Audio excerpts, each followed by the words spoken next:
Oh, we are coming to this world crying, but it doesn't mean that we're weak, it just means we're alive. Yeah, we're alive. Oh, somewhere, somehow we all learn to hide it. Don't show the fire in your soul, just keep it inside. Yeah, keep it inside. Oh, hiding away in the darkness. Oh, but the sunlight, it fights to get in. Break down the walls that I built for myself. I'm so vulnerable, I wanna let go. I surrender, surrender. I'm tired of fighting the demons inside me forever. Hi, everybody. Hello, hello. My timing was perfect just as an airplane is flying overhead from the Burbank Airport. I am Ariel Silver. I'm the program manager over at the SONA Foundation, not too far from the Burbank Airport in the San Fernando Valley. And I am so glad to bring you another episode, another session, I guess, of our Fireside Chats. These are monthly conversations that we have at the SONA Foundation in partnership with our friends over at Backline. I'm going to bring on Terra Lopez in a moment, who can tell you a little bit about Backline. And I'm here to tell you a little bit about the SONA Foundation. This is a 501c3 nonprofit organization created by songwriters for songwriters. And we have programs in mental health, financial wellness, and career development, as well as emergency grants. Right now, those emergency grants are for the LA fire relief efforts. And we also have another grant program called TAP, which will be opening again for applications very soon. And that is our therapy assistance project. And that is another program that we work with Backline on. And that is to provide grants for songwriters and composers, music creators, to get therapy. And then if you don't have a therapist, you're going to call Backline. And so I'll bring on Backline in just a moment. Today's conversation is about stage fright. We do these fireside chats every month. There's always a different topic. We're grateful to our songwriter guests for coming on to the live stream and sharing their experiences with these various topics. And I invite you folks who are attending live, or even if you're watching the replay, to share your own experience about stage fright, or with the physiological experiences of stage fright, performance anxiety, in the chat. And we'll hopefully bring those questions or comments up onto the screen for the folks who are in the conversation live. Let me bring Terra on right now. Terra Lopez. Where are you, Terra? There you are. Hi, Terra. Hey, Ariel. How's it going? Very good. How are you doing today? I'm doing really great. I'm very, very excited about this conversation, as I think a lot of singers and artists like ourselves probably have dealt with this or deal with it currently. And so I think it's going to help a lot of folks. Yeah, we had a lot of folks registered for this one. And so I could tell that it struck a chord. For myself, I wish I had had access to this conversation that's about to happen. I don't know, when I was 12, when I was 22, when I was 32, just like ongoing efforts in my own life to overcome stage fright or the anxiety that comes with stepping onto stage. I've come up with my own techniques and have had quite a journey myself. So I'm excited to hear about Erin and Tracy's experiences, and yours as well as a performing songwriter. So I'm going to kick myself off stage and let you take it away. Thanks for being here. Hey, everyone. How's it going? I'm Terra Lopez. I'm the community manager and head of artist partnerships at Backline. And like Ariel said, Backline's we host these fireside chats every month, and Backline is a resource hub for the music industry. We provide mental health and wellness resources for anyone in the industry, music industry professionals and their family members. And we've teamed up with the SONA Foundation for this very special fireside chat to talk all about mental health for songwriters every month, but specifically stage fright and how to overcome it. Today, we have some very special guests. We have Erin Fein, the frontwoman of Psychic Twin, a dreamy synth pop solo project that features synths, beats, and looped vocals that are inspired by some of my personal favorite singers, Kate Bush, Annie Lennox, Grace Jones. Erin is also a registered associate marriage and family therapist, so that's going to be really exciting to hear perspectives as a songwriter, but also as a therapist. We also have Tracy Spuehler, who's a singer-songwriter. She's been nominated for LA Weekly's Best Singer-Songwriter Awards. She's released 4 highly acclaimed solo albums and has placed a number of songs in some of the biggest shows around: The Office, Weeds, Switched Up Earth. And Tracy is also a licensed therapist, so this is going to be really cool. I'm really excited for this conversation. And lastly, we have Backline Clinical Director Ari Jacobson. If you've watched these chats, you know Ari. Ari is instrumental at Backline, oversees everything clinical, and has helped grow our clinical referral network to over 1,200 clinicians, and we are now represented in all 50 states. So let's get everyone into the chat. Hey, everyone. How's it going? Hi, Tara. Hi, Tara. Thank you. Thank you so much for being here. And as you can see in the comments, there's a lot of folks tuning in today for this very special chat about a topic that I think a lot of performers and songwriters and singers deal with. I know I personally have. And so just really want to thank you all so much for being here, Ari, for being here as well. And so I like to start these chats off with just a simple, how are you doing today and where are you tuning in from? Erin, go for it. Okay, I'll jump in. I'm doing well. I'm really, really excited and honestly honored to be here to get to talk about this. And I live in Los Angeles right now. I live in Laurel Canyon, and specifically, I'm tuning in from my bedroom. So I'm really happy to be here. Awesome, Tracy. And I'm here in my garage. My heat's not working. That's what I was telling you earlier. I'm in Los Angeles, near the Grove, and yeah, very happy to be here and honored as well. Thank you both so much. Ari, how are you doing today? I'm good. As always, happy and excited to be here. I think this is going to be a good, fun conversation for sure. And I'm coming to everybody from just outside Baltimore, Maryland. Awesome. All right. Well, let's get into it. I think a lot of folks are interested in hearing Tracy and Erin, your perspective as singer-songwriters. As we know, stage fright, I think, really affects a lot more people than maybe we acknowledge or like to talk about. And I'd like to know, how has stage fright affected you in your songwriting or your performances or even in your day-to-day as artists?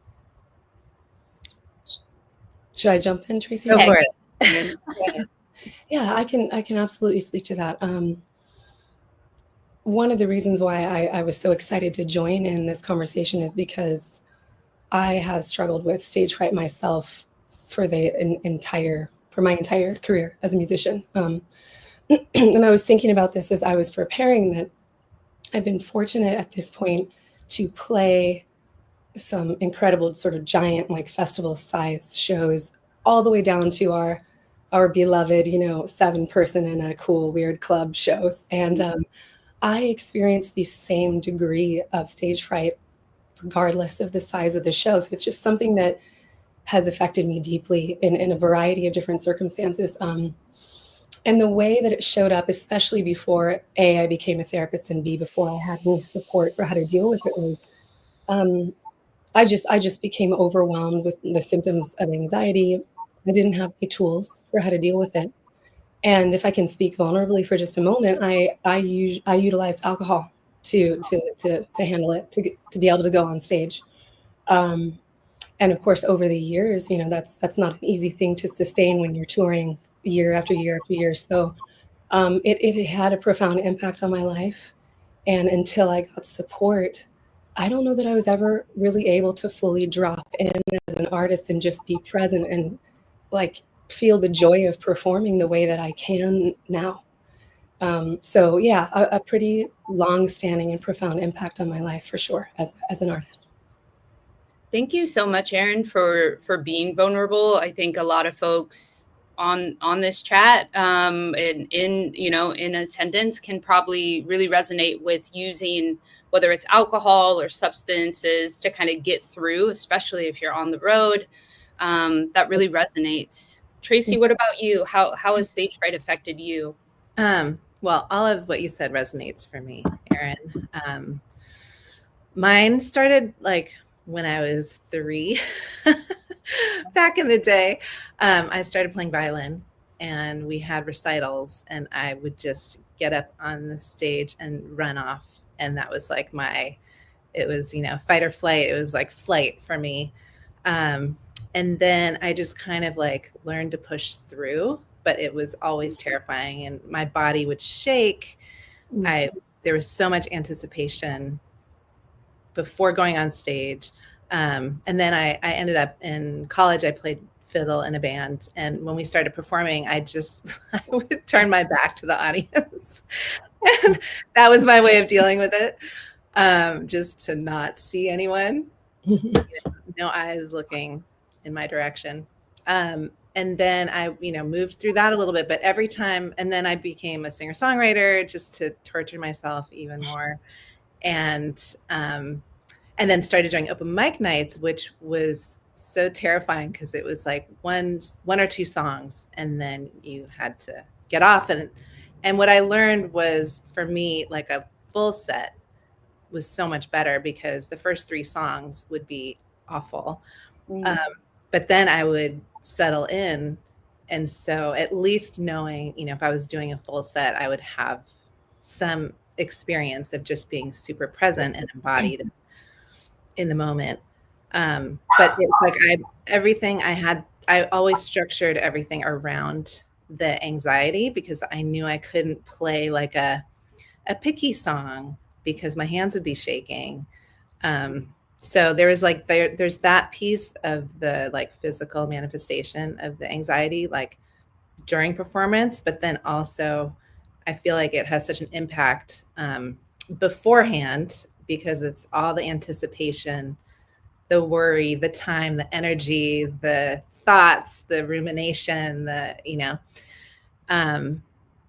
so yeah, it just like eats up so much. So performing for me has always been a struggle. And then I went to school to become a therapist and started that journey, and that there's so many things along the way that I'm excited to share just what's been helpful for me in these years that has been really working. A lot of what you both said really resonates with me as an artist as well. I actually have not played a show in a year and a half due to some of what y'all are talking about, the anxiety and the stage fright and whatnot. And what Erin said was just not even being able to experience the joy of stepping on stage because it was so overwhelming that when I would step on stage, I'd feel most of what you all just expressed, in my body, and just what a lot of folks are saying in the chat, like the intrusive thoughts. I would think of the worst case scenario that could happen on stage and really believe like, all right, that's going to happen. Or I'd somehow try to prepare myself like, okay, if this happens, what can I say to the crowd? And then I would even start counting down the songs like, okay, got through one, here's another. To the point where I was like, why am I even on this stage right now if I'm not enjoying it? And yeah, like Mary in the chat said, mind blanks. I'd forget lyrics as well. And then that one song for the entire tour would be the doomed song, and really psych myself out. And so I think a lot of what you're saying, especially as singers, I think really, really resonates. And I want to know, Tracy, you said that you have always experienced stage fright since you were 3. Erin, was there a time that you didn't experience stage fright? Do you remember how that felt when you would step on stage? I wish the answer was that there was a time when I didn't experience it, but the truth is no.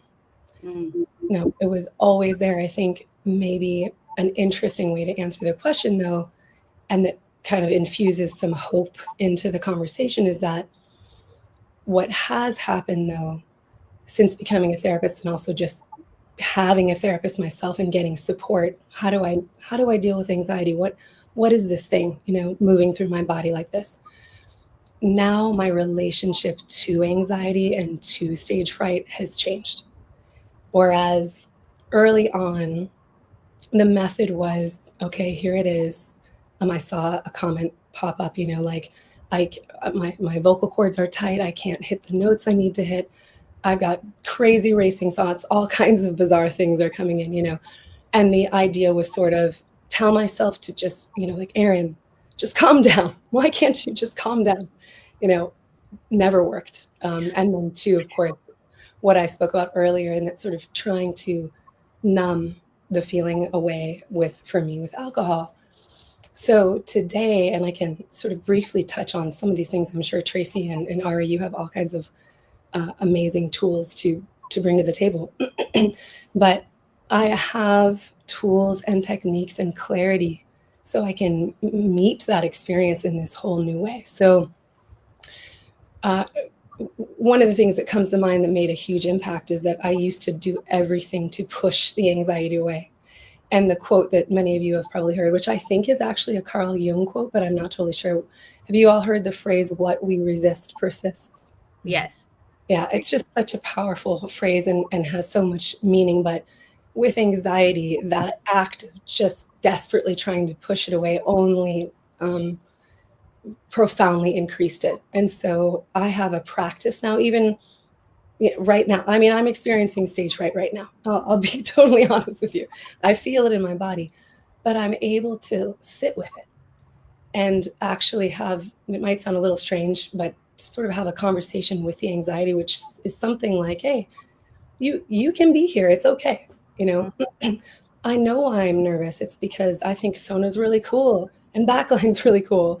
And there are people watching me and I really care about this topic and I want to do a good job. And so this almost, we could call it like a self-compassionate conversation around bringing it in instead of pushing it out and saying, hey, I get why these body feelings are here. And honestly, even as I say that to you, I feel a little tick down back into my body. And that's just one of, I think, what we could say are thousands of techniques, somatic, body related, self-massage, breath work,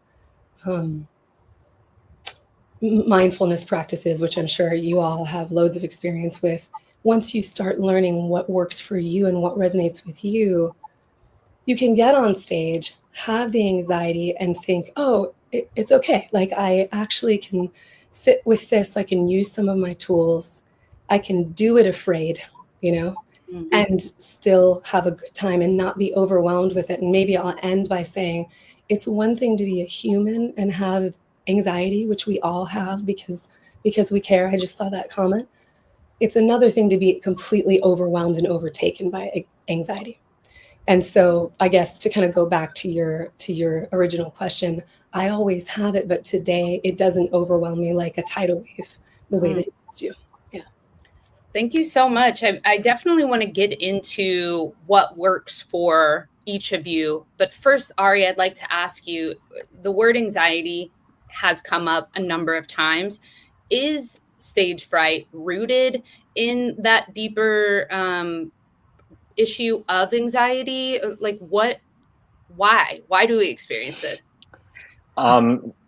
Loaded question, because there's really so many things that can really impact it, but anxiety is going to be a response to a series of different things that may have happened or perceived things that could happen across somebody's entire life. So if somebody is anxious on stage, you usually assume that maybe there was something that either happened, they heard that something happened, they believe something would happen, that has kind of festered and built into this now space where they're able to actually express some of the anxiety. When you're holding on to anxiety, your body can hold on to it in a way that doesn't necessarily release it unless it feels like this is a valid time to release it. And what a perfect time to release anxiety before you're walking on a stage where people are going to be looking at you and assumingly judging you. So it just feels more comfortable subconsciously to release anxiety at that time. It can show up as any sort of anxiety symptoms. It can show up as panic type attacks. But I also really always look at it in a like in a root of perfectionism. It's not that you're trying to be perfect, but you are trying to be your best self. You've created your own kind of thoughts as to this intense worry of, am I going to be up to the capability that I want to be, which then can produce self doubt. And once self doubt happens, then you're kind of looking for, Tara, like you said, you're looking for that one doomed song where it's like, oh, this is where I know I'm gonna screw it up. And as you start to build yourself up in these spaces, you actually create more problems because it's a self-fulfilling prophecy. You believe something bad's going to happen. So then anything that doesn't go perfectly, you're going to say this must have been the bad thing. And also just past experiences. Like there's plenty of times where people get up on stage and have a bad set or forget lyrics or just aren't feeling at their best. And that's going to stick with them. And the fear of knowing that that could potentially happen again can really just be rooted in somebody's pre-show ritual. And so we'll talk about routines and things later, but really developing a really healthy pre-teen ritual that is opposite the idea of being superstitious, because superstition can produce more anxiety of like, if I can't do this beforehand, I won't be able to have a show. But to Erin's credit, like to be able to sit and say before a show, I have to have 5 minutes of breath work. That is something that can be really built in to kind of match some of the symptoms that you're going through as you're preparing to get on stage. They maybe you subside when you get on stage, but now the first song is coming. Everything kind of can come in some real waves. I think that is so important to differentiate having a ritual, having pre-show practices versus being superstitious, because I've had both where if I don't listen to X amount of songs or this song, something bad is going to happen. And that just, like you said, creates that just more anxiety and that self-fulfilling prophecy. But let's get into Tracy and Erin. Let's get into pre-show rituals if you have them, or really what helps you before you step on stage, before you walk into that meeting, whatever it is scenario, what helps you ground yourself and get through it and hopefully experience that joy of performing. Tracy, let's hear from you. Yeah. I mean, I would say for sure, one of the things that's been super helpful has been mindfulness practices. And for the past maybe 3 or 4 years, I've had a daily meditation practice. So that I feel like has just helped me gain more access to grounding and to the breath in a way. Because I mean, I feel like I used to say to myself, just breathe. And I'd be like, and it's like, it's not working. And I feel like now, after having a practice where I'm much more familiar with the breath, I'm more familiar with my body and what happens in the body, that I have grounding techniques. Like one of the things that I'm doing right now, and I did before I came on here, is feeling my feet on the floor. And really, like, as I'm talking, I can feel the contact that my feet are making with the ground, with the earth, and just kind of having that rooted sense, embodiment, and breathing just deep into the belly so that it's not kind of stuck here. Because what I notice, if the anxiety is kind of amping up, my breath is like more shallow and I'm just tighter here. So that's one of the things I do is that. And then another piece for me is morning pages. I'm not like daily religiously, but I'm pretty often, and it just helps me kind of get any of the thoughts out or the swirling stuff, and it just kind of, and then it helps me kind of, I don't know, be open. And I think for me, in terms of being on stage, like I I'm totally fine making mistakes on stage if I'm present and I can just respond to whatever's happening.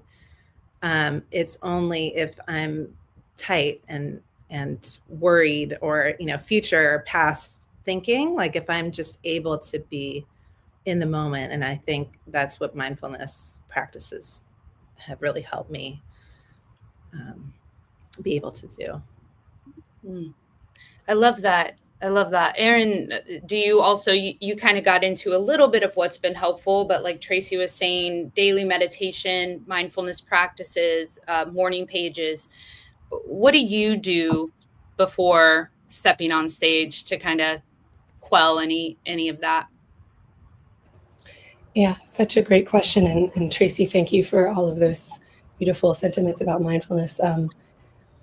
I have a mindfulness practice as well, and that is profoundly helpful. But to maybe pivot just a little into slightly different territory, I've also found that somatic work, body-related work is so helpful.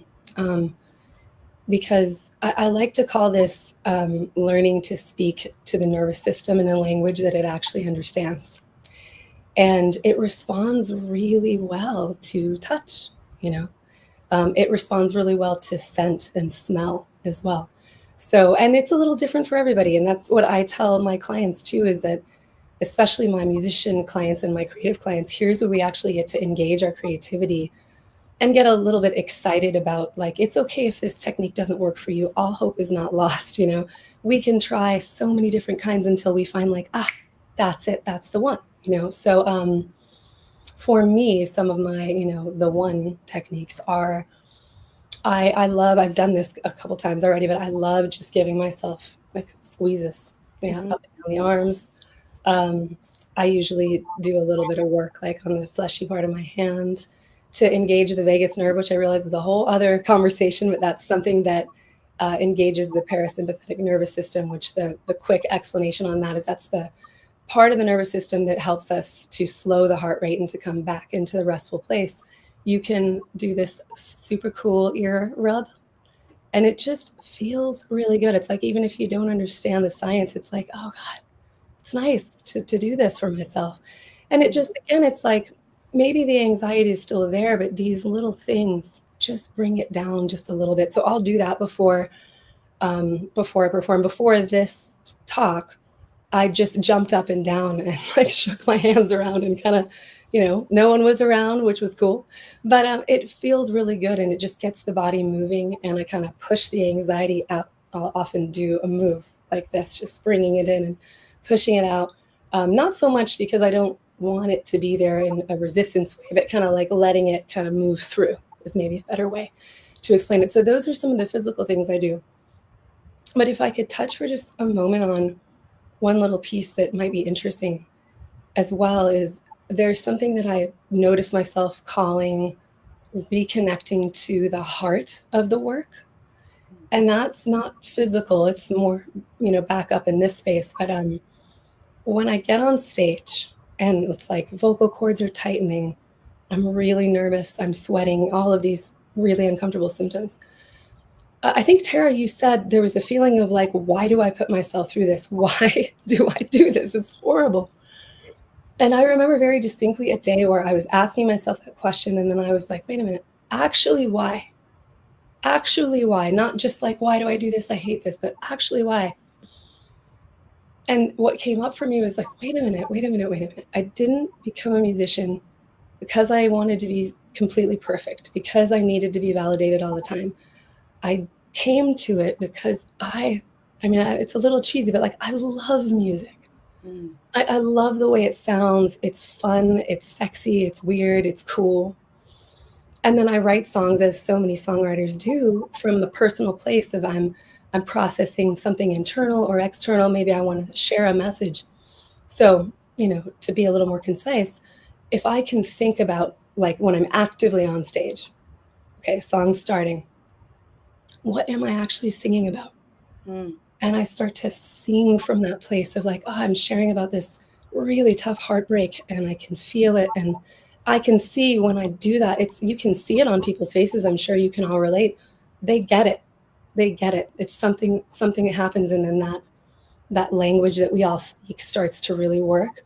And that has also proven to a lot of the anxiety does melt away, or the stage fright, however we want to characterize it, when you can really get in touch with like your sense of purpose as a musician, and not like, oh, hit all the notes, be perfect, impress the manager person in the office. It's just, no, why am I here? So some deep work around that, getting back in touch with that with yourself or with a therapist, I think it's been profoundly helpful in changing my relationship with stage fright.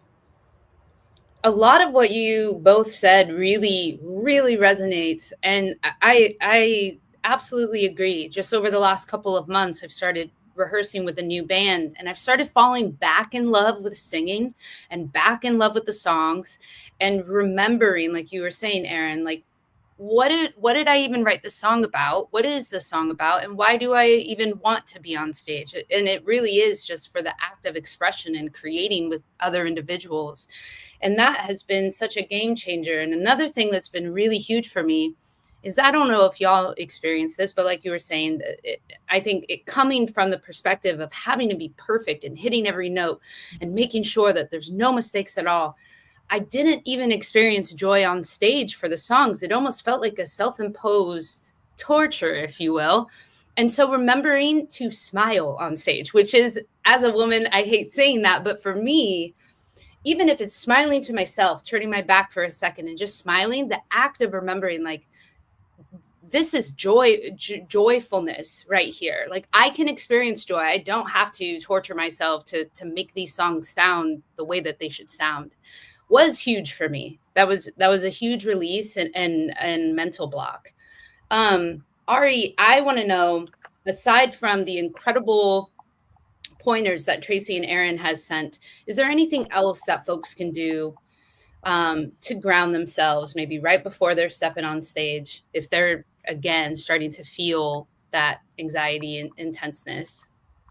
Yeah, I first off, what Tracy and Erin said, like, already on my list of things I would have shared anyway. So I just want to reiterate that your goal during these events or these instances is to distract yourself and to find a different way to reconceptualize and just shift your perspective, so that way you're not focusing on this anxiety.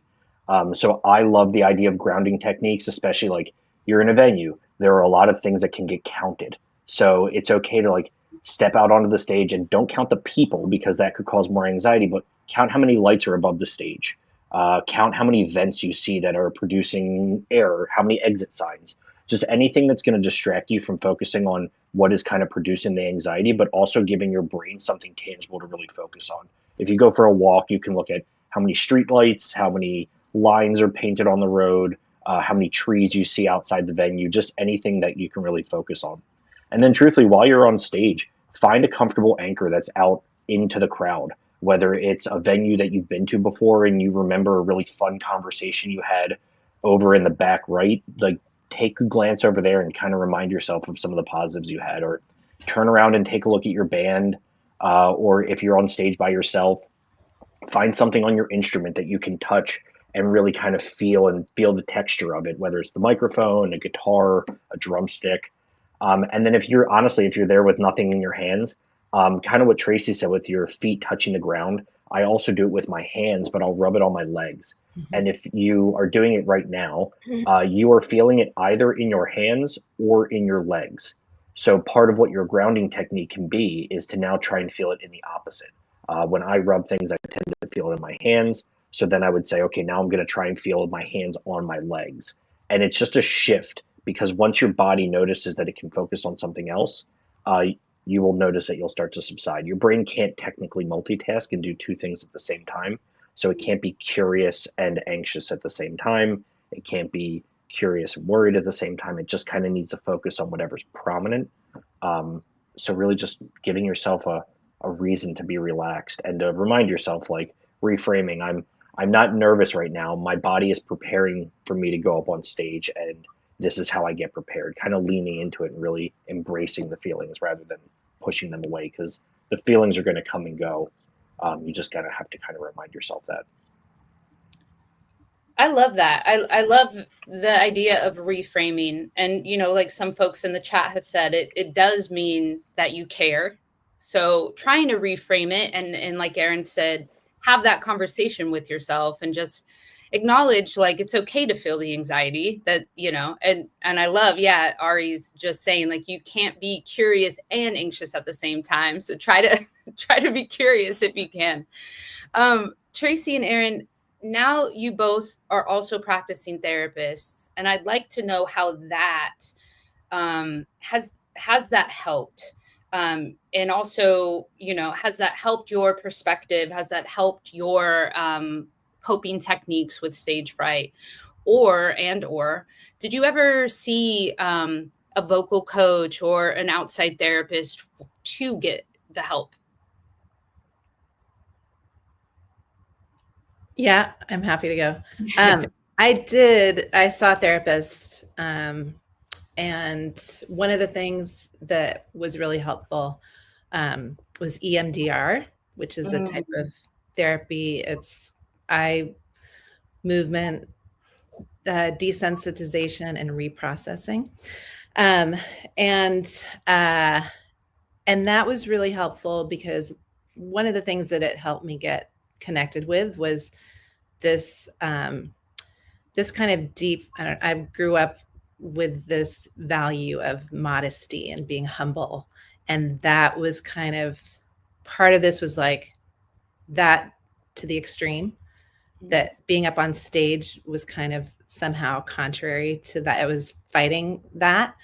And then kind of deeper than that was this belief of like, who am I to XYZ, you know, like who am I to be up here sharing this stuff, you know? And it just kind of like uncovering that and getting in touch with that and really starting to find, you know, what matters, kind of going to what you were saying, Erin, just like this is everyone has something to share and to bring into the community, and just kind of valuing that idea and bringing that into my own experience and trying to embrace that piece.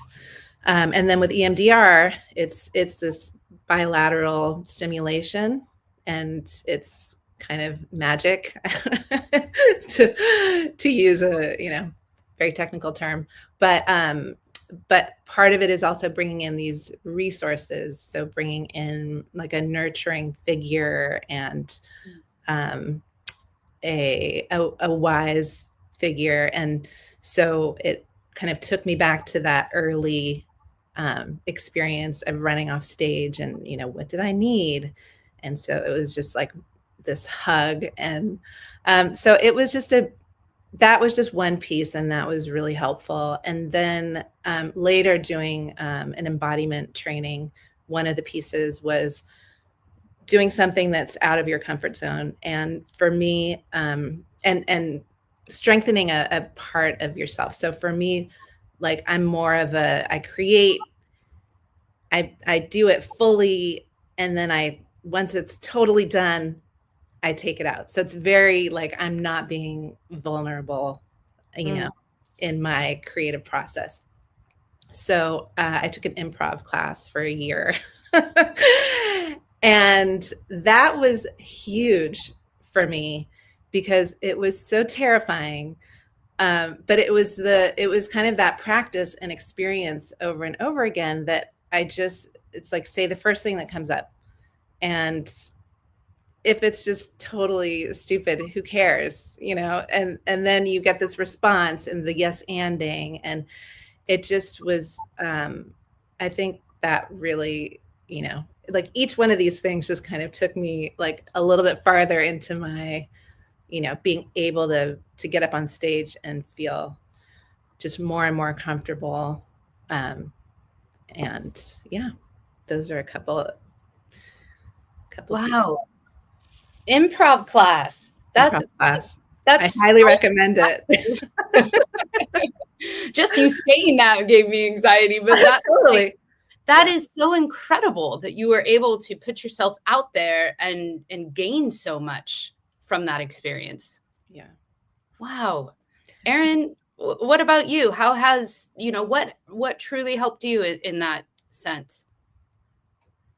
Yeah. So becoming a therapist definitely helped in the sense that, you get this incredible training to understand the human psyche and the nervous system and the body on all these different levels. And so I think, had I been able to have that training 20 years ago, what a gift that would have been. So just, again, learning all these tools and all these practices that we've all been talking about was incredibly valuable for specifically working on stage fright.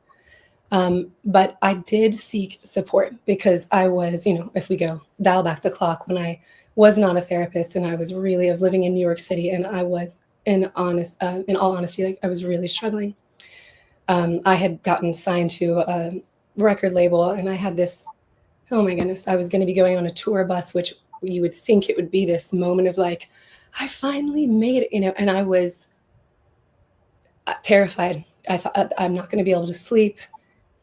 And I struggled, I was having a lot of panic attacks. It was tough. So long story short, I sought therapy, and my therapist, while she didn't really understand my life as a musician, and that's something I'd love to talk about briefly after this, but she did help me to understand, I guess, what we maybe could call the underlying causes or reasons for the anxiety. And maybe an example just to explain for me was, and Tracy, you touched on this as well, I really began to figure out that I had extremely low self-worth.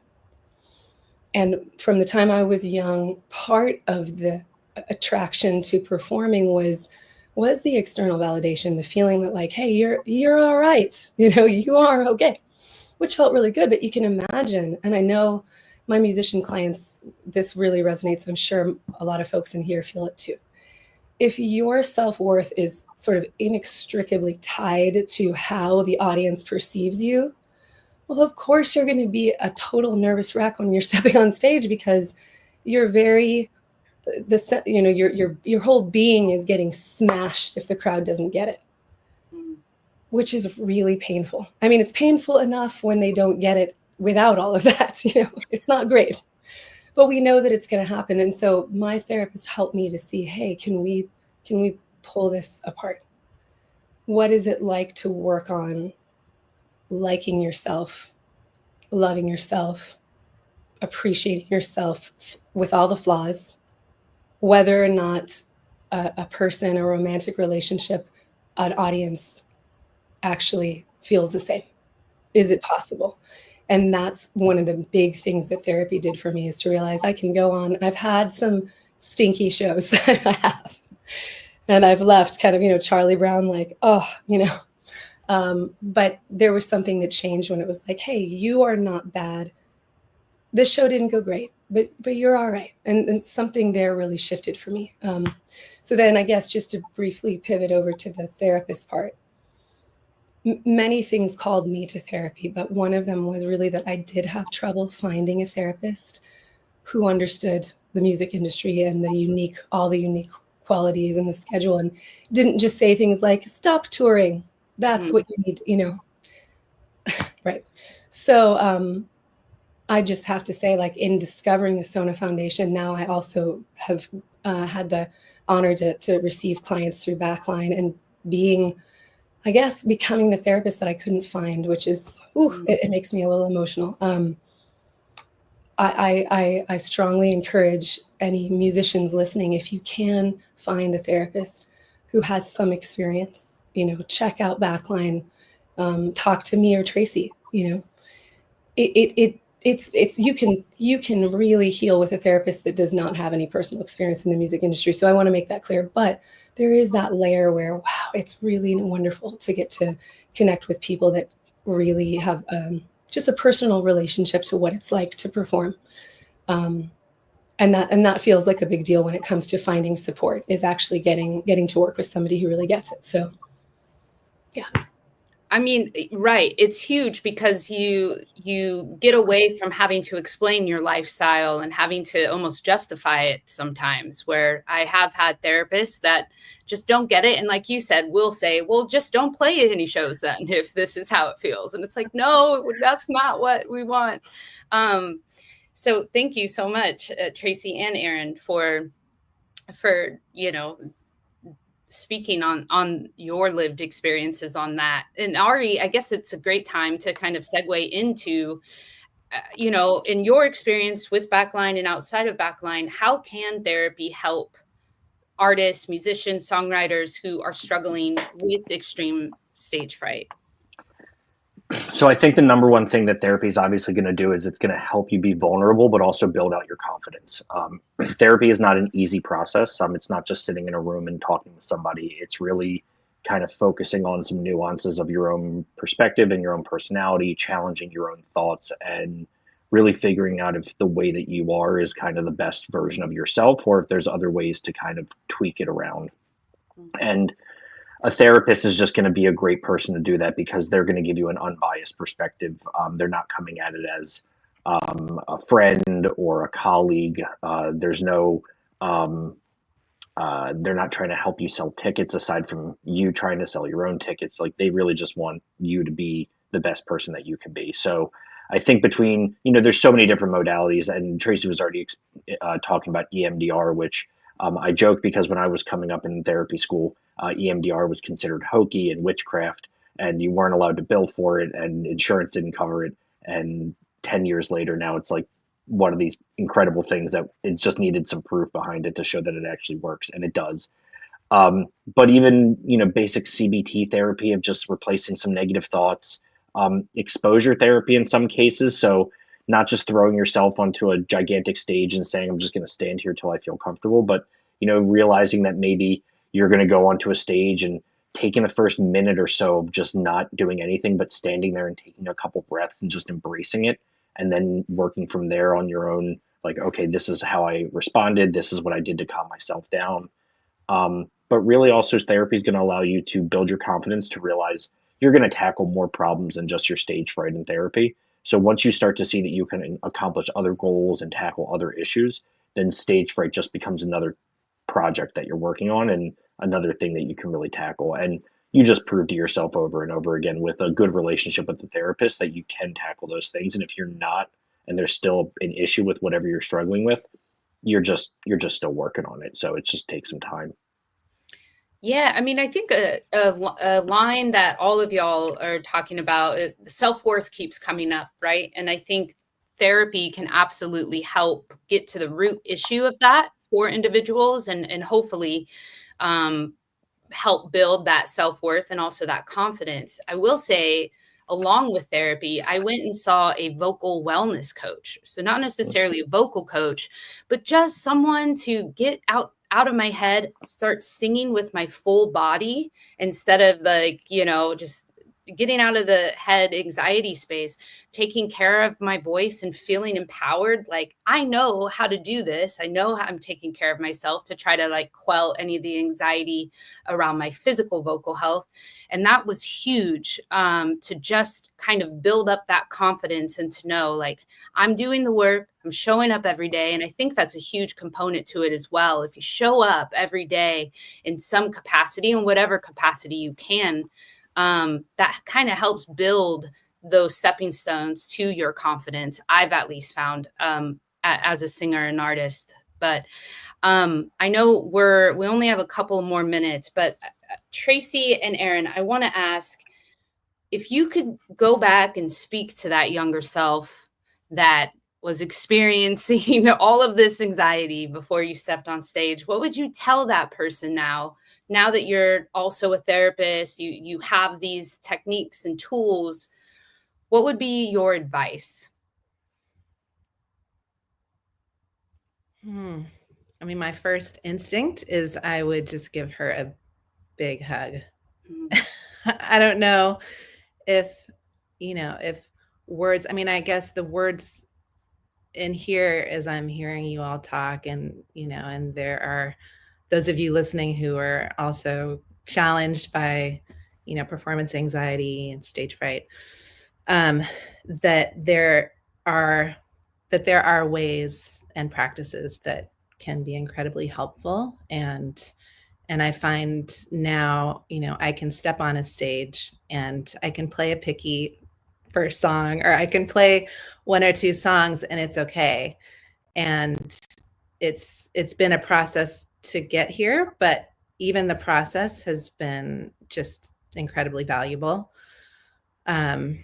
So yeah, I'd say find a therapist. I'm talking to my 5-year-old self. But yeah, pretty much just a big old hug. What a beautiful, beautiful question.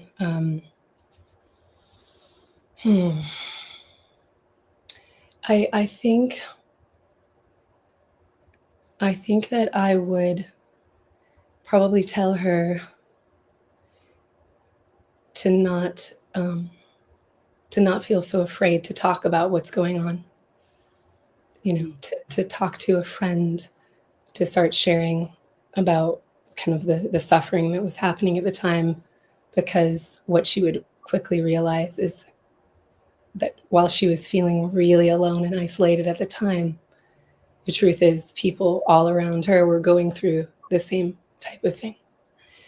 And I think that isolation, when you're really suffering with your mental health, I know we're talking about stage fright, but the implications are far more broad, and yeah, when you're suffering with anxiety and panic attacks and all those types of things that a lot of musicians experience, it feels incredibly isolating.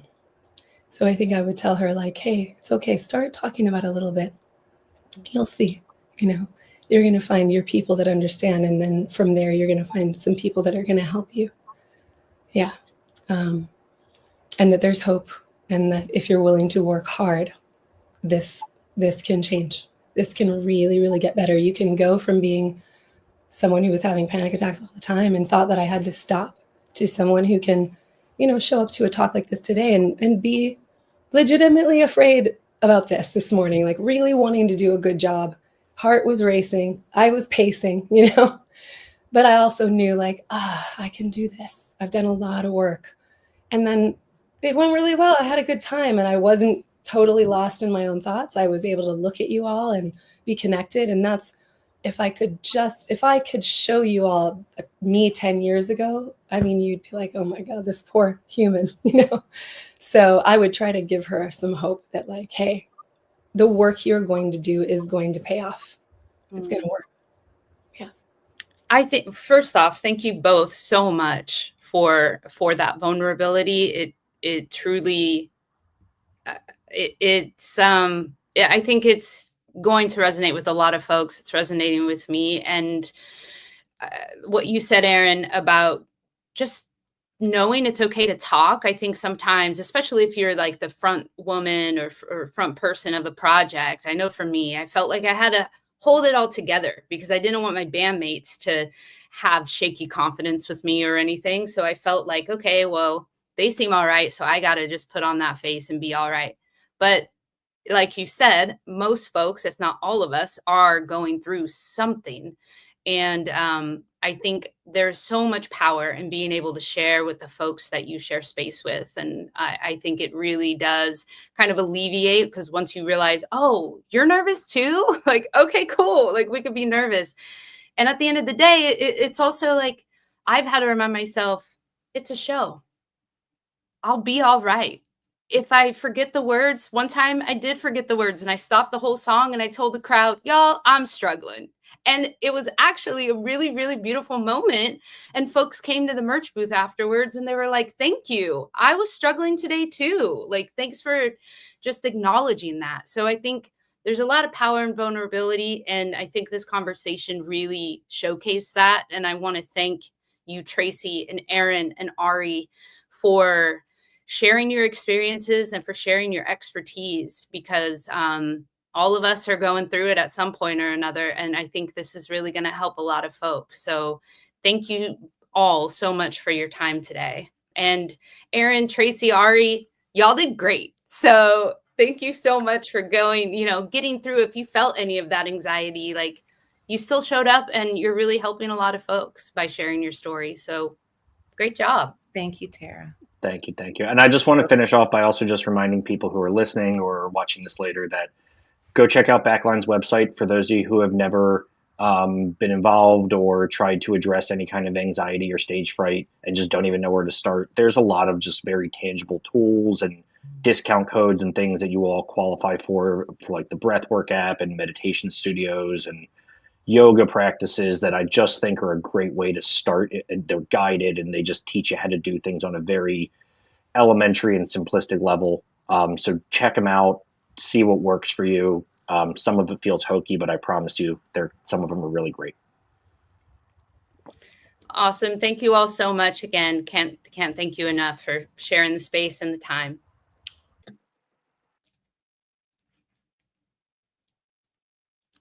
Hey, Ariel.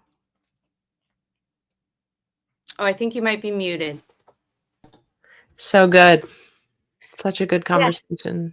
Yeah, it felt really nice to just hear other perspectives and know, like Erin said, you're not alone in feeling this. And in fact, I think a lot of us do. So it was really, really nice just to hear that. Yeah, absolutely. And so many people in the chat were also feeling the same thing and sharing their own experiences. I'm still thinking about that question you asked at the end. If you could go back in time, what would you say to your younger self? And I'm struggling with that question myself. I think that what Tracy responded, I just give her a big hug. I think that, because what I want to be able to say to my younger self is there are resources out there. You can talk about it, some of the things that Erin was saying, but I still don't know if there were resources back then. Mm-hmm. I want to say I'm sure there were, and I just didn't know where to look. But honestly, I don't actually know if there were any resources. And like Erin, I feel really grateful to be in a place in the, here as the program manager at SONA Foundation and as a holistic yoga teacher as well, where I can sort of be the person that my younger self needed. Yeah. Yeah. I think that might be why we do the work we do, though, right? Yeah. Like, because that really resonates with me too. I don't necessarily know if there were resources for my younger self either, but trying to educate and empower oneself and help others now who personally might be going through the same thing, I think is why I do this work. I think so. It's definitely it's a journey, and but I really, really, it just resonated so much, this conversation. Yeah. When I was starting out as a singer-songwriter, I was living in Boston, and I was so racked by stage fright. And also I was just so early in learning how to do the thing that I wanted to do that I wanted to overcome my stage fright. And I guess it was my own version of immersion therapy, maybe not in such a gentle way at all.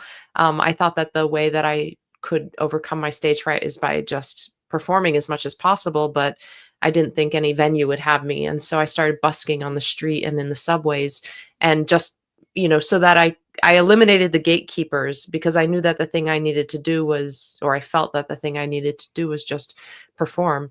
And I got to a point after a while where I did not feel nervous. I could just roll up with my, my amp and my guitar and set up my mic and I could play, and I wasn't nervous. But what I found was that when I did start playing in venues, as soon as the stage was elevated off of the floor, it was no longer like a sidewalk, where the audience and the performer were on the same level, but I was somehow separated.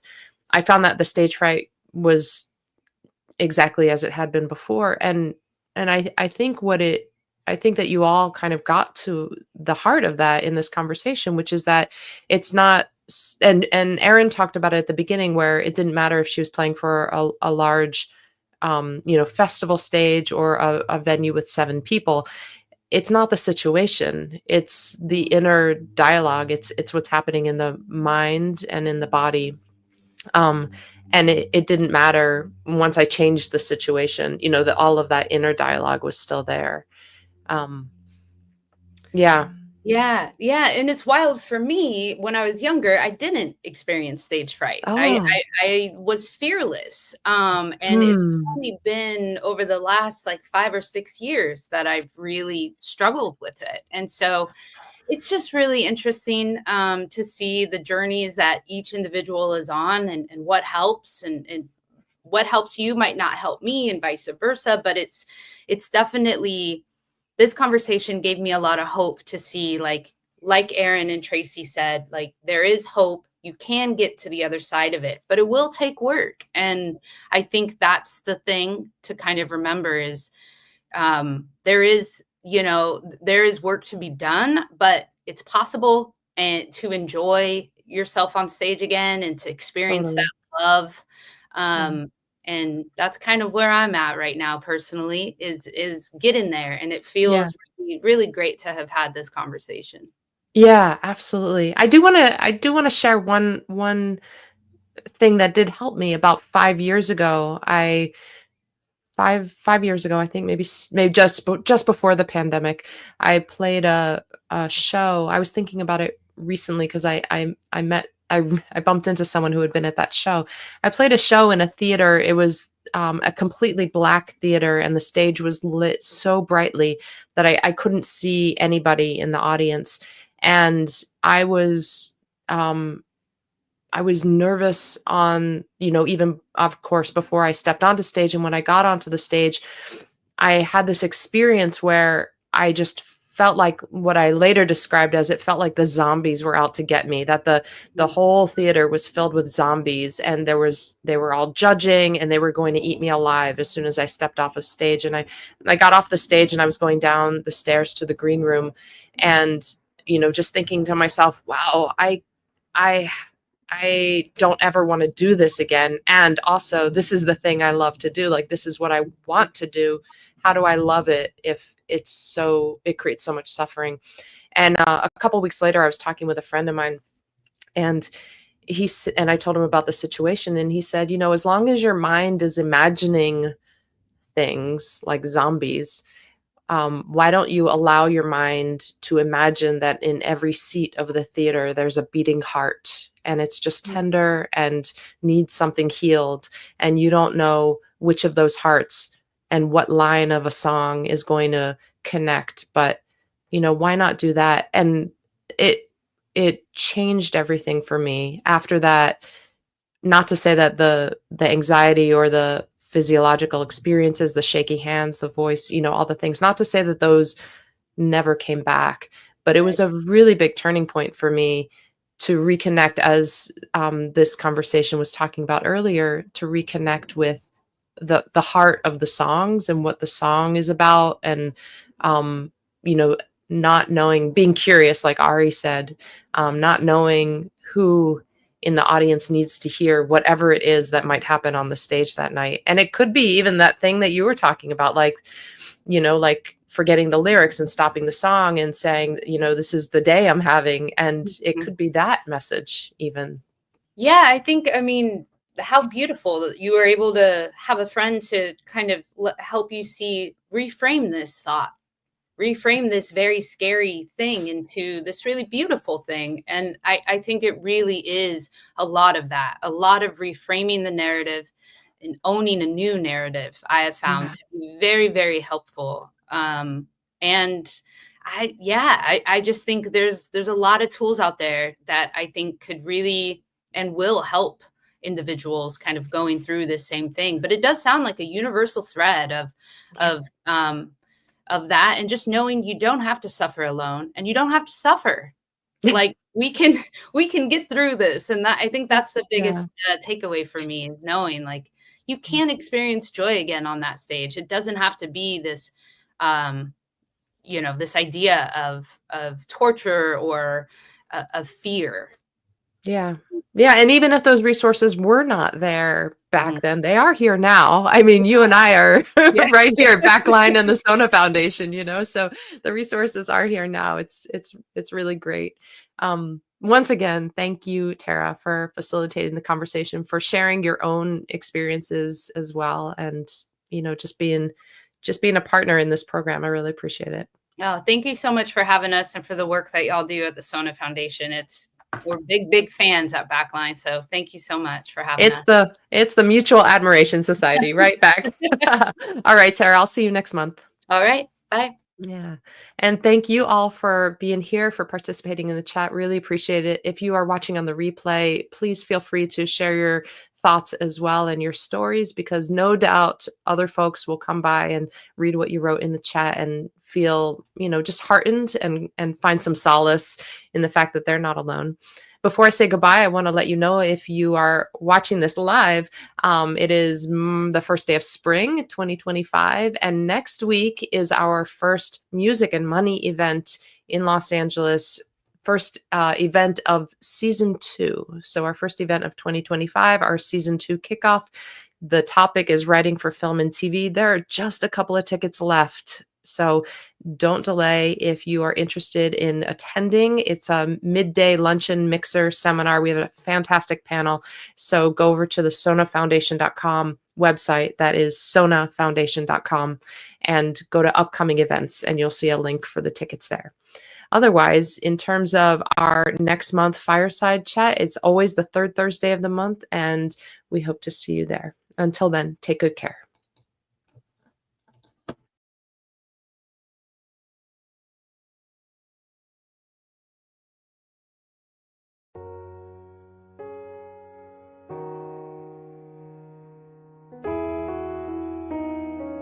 Oh, we are coming to this world crying, but it doesn't mean that we're weak. It just means we're